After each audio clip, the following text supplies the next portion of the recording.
Hello, my name is Bernard Norcott-Mahany. I work at the Blueford branch of the Kansas City Public Library, and April is National Poetry Month. This April I am reading Shakespearean speeches and monologues in celebration of National Poetry Month. I always read poetry aloud, at least when I can, and I urge you to do likewise. Poetry is meant to be heard, and I think the music of it comes through better when you say it aloud. In the case of Shakespeare, reading aloud often helps stuff that you might think is really difficult. It might help you actually figure out, oh, that's what he's talking about. So again, I urge you to read poetry aloud. So today's speech is from Henry V, as yesterday's was. This is the most famous speech in Henry V. It's called the St. Crispin's Day speech.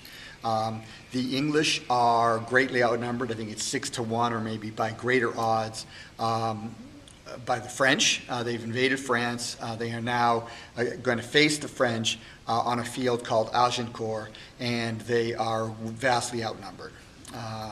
The English longbowmen actually helped the English win that day, and the fact that the French were so heavily armed that the muddy fields actually caused their horses and stuff to get stuck in the mud.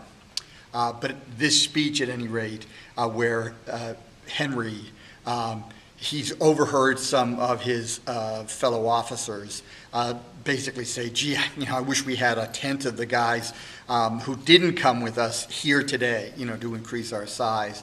And then Henry basically says, no.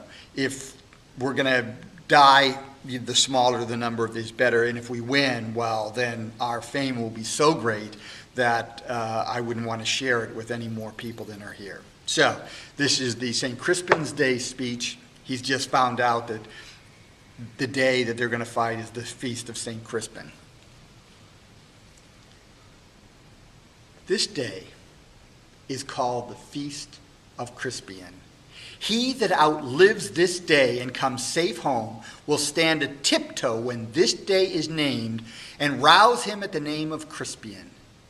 He that shall live this day and see old age will yearly on the vigil feast his neighbors and say, tomorrow is St. Crispian.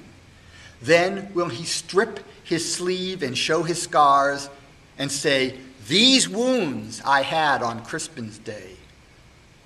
Old men forget, yet all shall be forgot, but he'll remember with advantages what feats he did that day.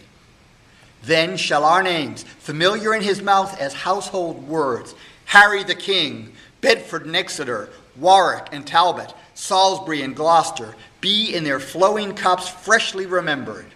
This story shall the good man teach his son, and Crispian shall ne'er go by from this day to the ending of the world, but we in it shall be remembered. We few, we happy few, we band of brothers, for he today that sheds his blood with me shall be my brother. Be he ne'er so vile, this day shall gentle his condition, and gentlemen in England now abed shall think themselves accursed they were not here, and hold their manhoods cheap, whilst any speak that fought with us upon St. Crispin's Day. So that's the St. Crispin Day speech from Henry V.